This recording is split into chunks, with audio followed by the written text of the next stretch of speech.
Chers collègues, la parole est maintenant à Madame Solange Nadille pour le groupe du RDPI. Vous avez 5 minutes, chers collègues.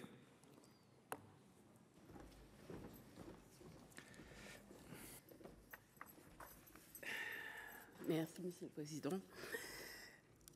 Monsieur le Président, Monsieur le Ministre, Monsieur le Président de la Commission des Affaires sociales, Madame la rapporteure, mes chers collègues.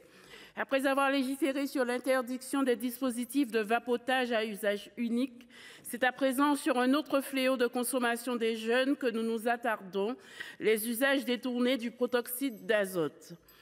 Vous le savez, le protoxyde d'azote est à la fois un médicament à l'utilisation encadrée et un produit de consommation courante utilisé comme additif alimentaire et comme gaz de compression dans les aérosols pour préparer notamment la chère crème chantilly.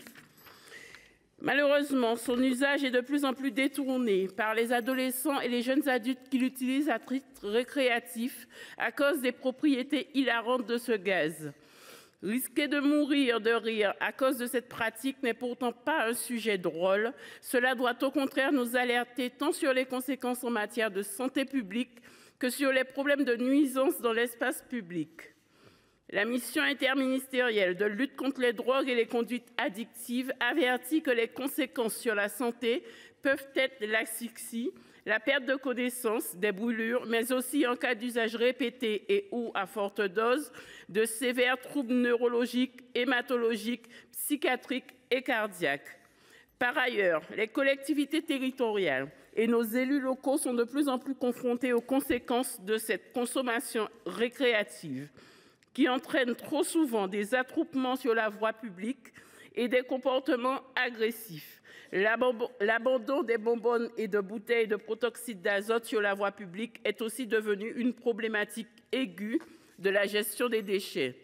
Cela provoque d'ailleurs un risque d'incendie dans les installations de collecte, de tri et de recyclage, comme nous en avons discuté dans le texte examiné tout à l'heure.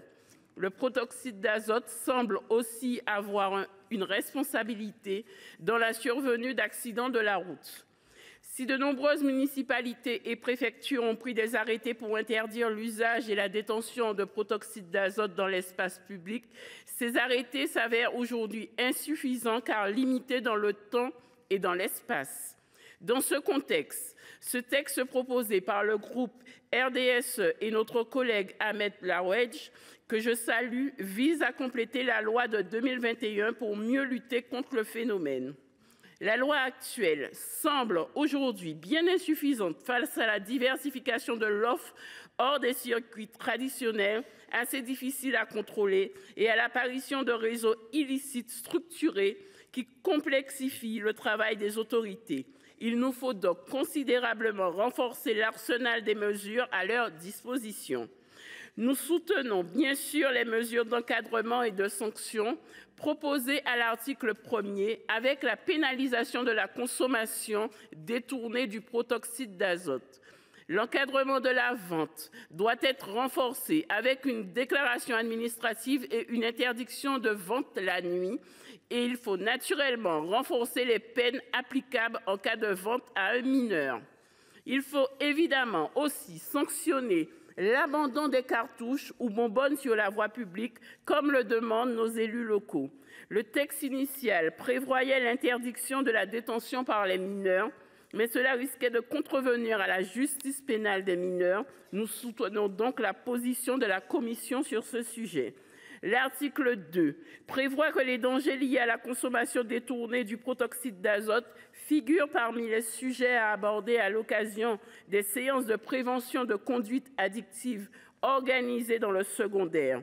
Cet aspect prévention est essentiel pour que nos jeunes soient sensibilisés au plus tôt des risques encourus, avec un accès aux informations sur les effets immédiats et à long terme, des conseils pour éviter les dangers, mais aussi des ressources pour un accompagnement médical et spécialisé.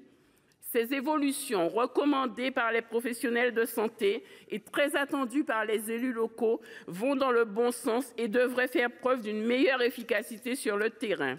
Néanmoins, se pose la question des moyens humains, car nos forces de l'ordre sont déjà tant sollicitées pour des sujets jugés légitimement plus importants.